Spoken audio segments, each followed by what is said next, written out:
Iniisip ko na nasa isang bangungot na lamang ang lahat, na sana hindi totoong nangyari ang mga yon. Napagising ko magiging maayos na. Nawala rin akong problemang kakaharapin at ikakalungkot, pero sadyang nakatakda talagang mangyari ito. We still cannot avoid things that you don't need expect to happen. At ang mga bagay na yun isa sa mga katatakutan mong harapin. Pagising ko ay nakahiga na ako sa aking mga kama. Nasa loob pa rin ako ng kwarto namin ni Lance at nasa paligid pa rin ng mga kaibigan kong babae. Hindi nila ako iniwan mag-isa rito. Di naman ako nagtaka pa dahil tuwing nagkakaproblema isa sa amin. Hindi mo sila tawagan at tingan ng tulong, kusa sila talagang darating at sasamahan ka pa. Sila ang mga kaibigang tapat at handang tumulong na hindi sila nagdadalawang isip lapitan ka. Gising na siya. Naibulalas na siya na makitang gising na nga ako. Nakaupo siya sa gilid ng kama ko habang pinupunasan niya ang pawis sa aking noo. Kahit malamig naman sa loob ng silid dahil sa aircon nito. Beatrice, ayos na bang pakiramdam mo? Nag-aalala lang tanong sa akin ni Elise. Pinapagitnaan siya ni na Primi at Isha. Nasaan na si Cyrus? Cyrus, is-check mo ulit si Beatrice. She's awake na. Ang malakas na sigaw ni Susan. At nakita kong pagmamadali ni Cyrus o makalapit sa amin. Si Cyrus, asawa ni Hesper. Na isa talaga siyang doktor. Wait lang. Ang mas mabuti pa, lumabas muna kayo. Ang dami nyo narito eh. Doon na kayo sa labas. Malaki ang bedroom nila pero masasuffocate pa rin si Beatrice dahil sa presensya ninyong lahat. Ani Cyrus at isa-isang tinulak ang mga kaibigan namin. Umaatungal sila at bakas talaga sa mukha nila ang pag-aalala sa akin. Wala silang balak na umalis dahil nakatingin lamang ang mga ito. Salamat sa inyong lahat. Mahinang sabi ko pa sa kanila. Wala yon, Beatrice. Pamilya tayo rito at ang pamilya'y palagi nagdadamayan. Sambit naman ni Palen.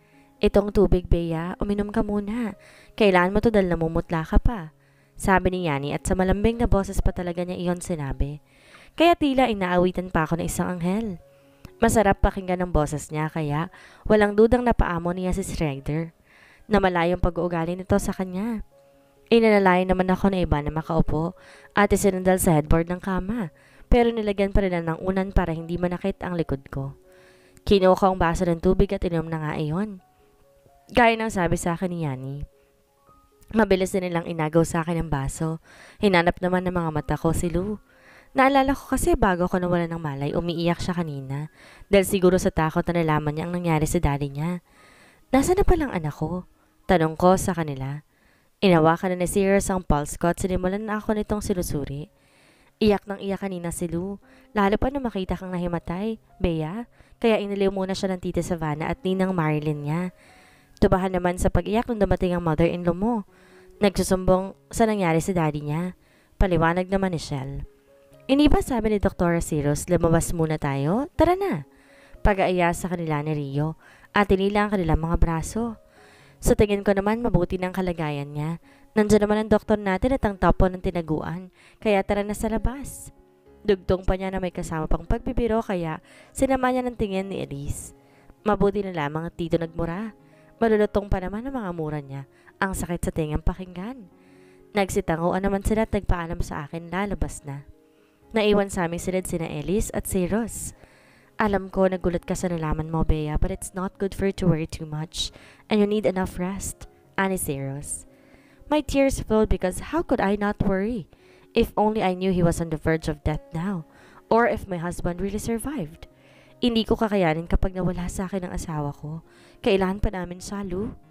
Bea, huminahon ka, please. Pangaalo sa akin ni Elise at tinagod ang likod ko. Bea, ayokong paniwalaan ng lahat. Elise, sinihiling ko pa rin na sana isang bangungot lamang lahat ng ito.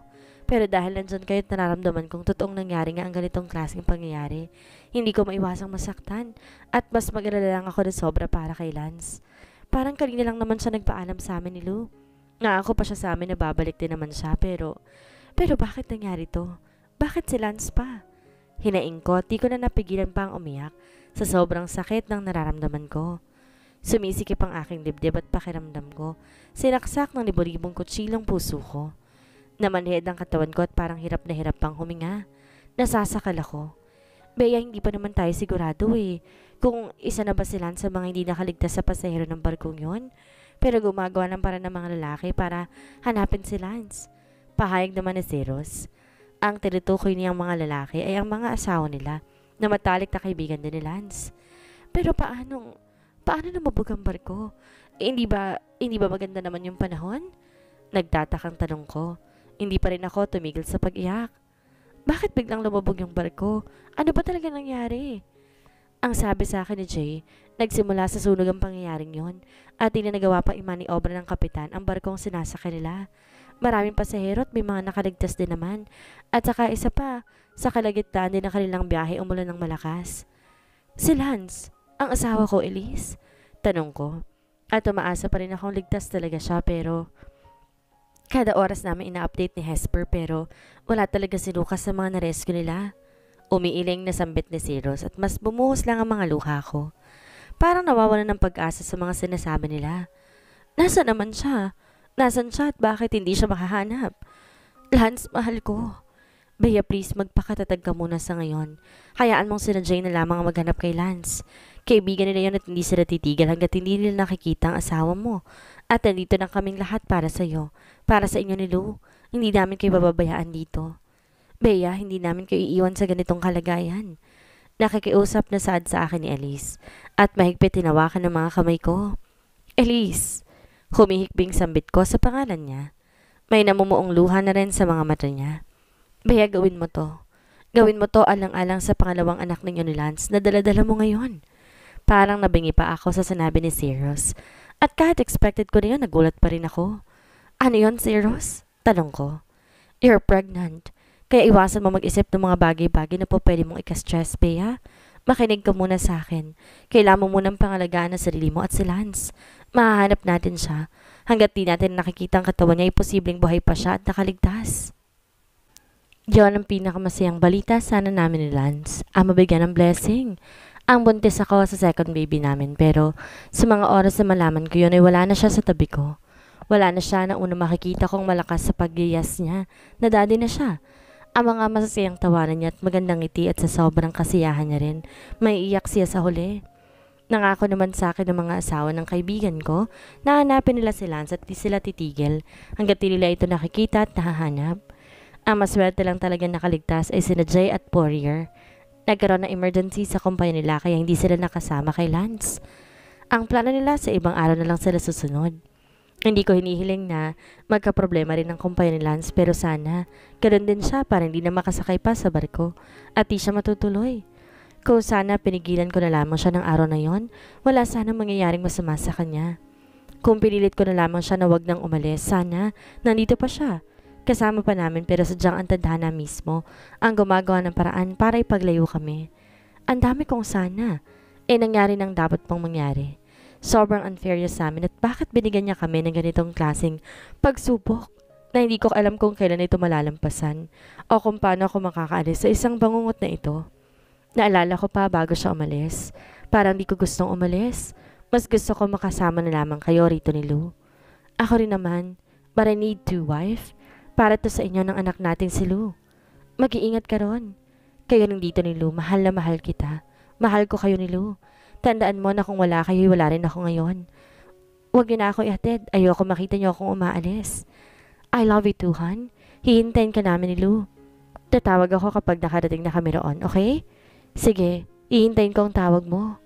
Ayokong isipin at tanggapin na yun talaga ang huling pagkikita namin ng asawa ko. Na yun ang pinakahuling makasasama namin ni Lou ang daddy niya. Hindi ko tatanggapin ang bagay na yun kahit may katotohanan. Ayokong isipin. Huwag ninyo akong ihatid. Ayoko makita niyo akong umaalis. Pero kung yun na talaga, sana nagpumilit na akong ihatid namin siya. Kahit hanggang sa gate lang. Kahit ang makita lang namin siyang umaalis ng magandang hindi niyang huli namin makikita. Sana Lance, huwag mo naman sanang gawin to sa akin. Lance, hon, maawa ka sa akin. Maawa ka sa amin ni Lou, huwag mo kaming iiwan. Huwag mo kaming susukuan, please. May sasabihin pa ako sa iyo, Lance. Magiging daddy ka na naman ulit. Pero please, mabuhay ka. Mabuhay ka para sa amin, mahal ko. Bumalik ka sa amin dahil hindi ko talaga kakayanin. Pipeng dasal ko at nakatutok ako sa dibdib dahil sa pagbigat ng paghinga ko. Tila sinasakal ako sa leg dahil nahihirapan akong huminga. Mommy! I cried even more when I heard my son's voice. Basag ang boses niya at umiiyak siya. O baka umiyak pa naman siya. Lou. I uttered his name at mabilis ko siyang kinandong. I buried my face on his neck. Si Di po, Mi. Si Daddy. Umihikping sambit niya. Mahahanap pa rin natin si Daddy Lou. Alam ko buhay pang daddy mo.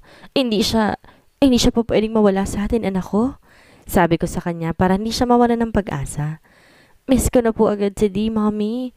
Balik na, Di. Bumalik ka na po sa amin ni Mommy. Sumikip lalo ang dibdib ko dahil sa sinabi niya. Lou, son. Ayoko nito, Mommy. Gusto ko bumalik na si Daddy. Ayoko na siyang umalis, Mommy. Balik na po siya sa atin. Good boy naman po ako, di ba, Mi? Pinaharap ko sa akin ang anak ko at pinanasan kong luha niya sa kanyang pisngi. Mugtong-mugto ang mata niya at namumula iyon.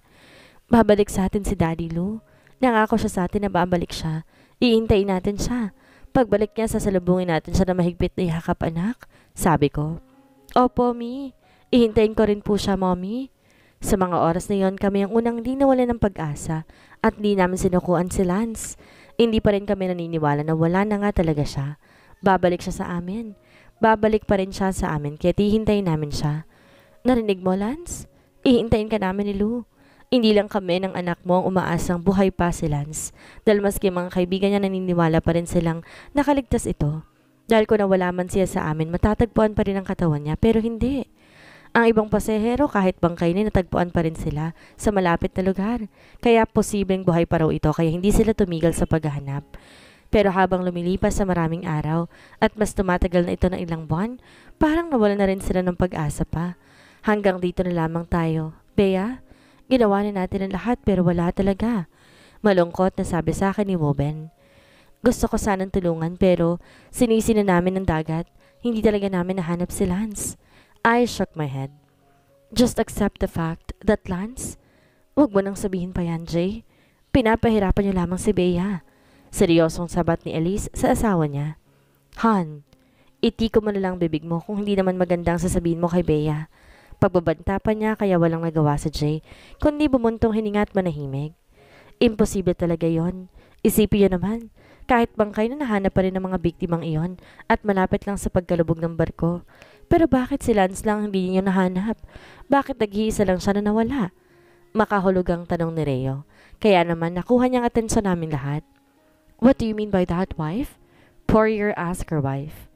Kung nakasakay sa barko si Lance, posibleng makakita pa rin natin siya kahit bangkay na lamang.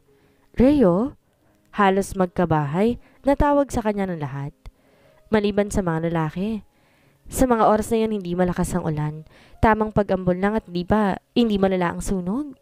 Nauwi sa malalim na pag-iisip ang lahat. Pero naging imposible pa rin yun. 2 taon na nakalipas, tuluyan nang di nakabalik sa amin ang asawa ko. At di na nga namin siya nakita pa. 2 taon na rin namin siyang hindi kasama at 2 taon kaming nagtiis sa mga paghihirap namin habang wala siya. Nawala siya sa tabi namin. Lalo na sa mga panahon kailangan ko siya. Sinugod naman ako ng sister-in-law ko dahil sa nalaman niyang pinagkagawa ko. Kahit ang sabi niya sa akin noon, tumigil na ako. Tumigil na ako sa kahibangan kong hanapin ang taong patay na raw. Di naman ako naniniwala doon. Ihinto mo na to, Bea. Huwag mo nang hanapin pa si Lance dahil wala na siya. Patay na siya. Patay na. Sigaw sa akin ni ate. Inawakan niya magkabilang balikat ko at inalog pa niya. Punong-puno ng mga luha ang pisngi niya. Makikitaan ko rin naman siya ng sakit at lungkot dahil kapatid niya yun. Nag-iisa niyang kapatid kaya alam ko nasasaktan siya. Pero hindi si ate maging dahilan para huminto na ako sa ginagawa ko. Sumuko man ang lahat sa paghanap, hindi ako. Patuloy ko pa rin siyang hinahanap kahit maubos pang pera ko basta makita ko lamang ulit siya. Ate, hindi. Hindi po. Hindi ako titigil sa paghanap kay Lance. Ayoko po, ate. Ayoko po. Sabi ko at sinabayan ko pa ng pag-iling. Ilang beses niya na akong pinigilan tungkol dito dahil nakikita rin na ako pa rin nasasaktan at tumaasa pa rin daw sa imposible. Na imposible na makaliligtas ang asawa ko na isa pa raw, matagal nang nakalipas ang trahedyang iyon. Sobrang tagal nang walang update tungkol sa kanya. No, Bea. Stop this nonsense. Walang patutunguhan to. Ikaw lang masasaktan. Ikaw lang nahihirapan. Hindi na natin makikita pa si Lance dahil wala na... Ayoko, ate. Ayokong paniwalaan yan. Babalik sa amin si Lance. Babalik po siya sa amin. Nangako siya. Nangako po siya sa amin ni Lou. Nangako pa rin po siya na umuwi siya sa amin. Umiiyak na sabi ko. Ramdam ko, alam ko sa puso ko Na malayo man sa amin si Lance, alam kong maaayos ng kalagayan niya ngayon. Open your eyes, Bea. This is the truth. Wala ng kapatid ko. Dahil kung buhay man siya, Bea, nasaan siya? Nasaan siya ngayon at hindi pa siya nagpapakita sa atin? Kung nakaligtas man siya, uuwi siya. Uuwi pa rin siya pero nasaan siya? Wala siya, di ba? Wala siya at wala na siya habang buhay. Humakbang ako paatras. Sunod-sunod ang pag-iling ko. Napakasakit marinig ang mga yon. Parang pinira-piraso ang puso ko sa sobrang sakit. Ang isipin ko nga na wala na siya ay sobrang sakit talaga sa dibdib. Kaya kung pwede lang, wag na nilang sabihin pa yun sa akin. Wag ate. Wag niyo po akong bibigyan ng sama ng loob at mawawalan ako ng pag-asa. Gagawin ko pa rin po ang lahat. Hahanapin ko ang asawa ko ate. Hindi ako susuko. Hindi ko siya susukuan dahil pinanghahawakan ko pa rin po ang pangako niyang di niya kami iwan ng anak namin at babalik siya. Seryosong sambit ko at saka ko tinalikuran si ate. Pumasok ako ng aming silid. Tahimik na umiyak lamang ko na makita ko ang dalawang anak ko. Magkatabing natutulog sina Dylan, Alala, and Lou. Sa kabila na nangyari sa pamilya ko, nagawa ko pa ring alagaan ang anak ko na kahit wala silang sa tabi namin mag-iina at sinunod kong sinabi sa akin ng mga kaibigan ko na kailangan kong ingatan at alagaan ang sarili ko, alang-alang sa batang nasa sinapupunan ko na ngayon ay si Dylan. She's now 1 year old and a beautiful baby. Maingat na sumampa ako sa kama, tumiga ako sa tabi ni Dylan. Pareho ko silang yakap dalawa pagkatapos kong patakan ng halik ang mga pisngi nila. Kahit ano pang sabihin nila, hindi susuko si mommy. Ibabalik natin dito si daddy, Dylan and Lou. Makikita at mahahanap pa rin natin ang daddy ninyo. Ipapangako yan ni mommy sa inyo. Buong pusong saad ko. But I was wrong. Ang akala ko huminto na rin sa paghanap sila Jay, hindi pa pala. Hindi pa rin pala sila tumigil. Dahil na rin siguro excited nilang ibalita sa akin, tinawagan nila ako in the middle of the night. Nandun din sina Orifin at Poirier, sa bahay ni na Elise at Jay. Sa gate lang kami nakita-kita dahil doon nila ako hinintay. Kahit inayin nila akong pumasok sa loob, unang tinatanong ko ang whereabouts ngayon ni Lance. Yun ang mahalaga para sa akin. Sabihin mo sa akin ang address niya ngayon, Jay. Pupuntahan ko siya.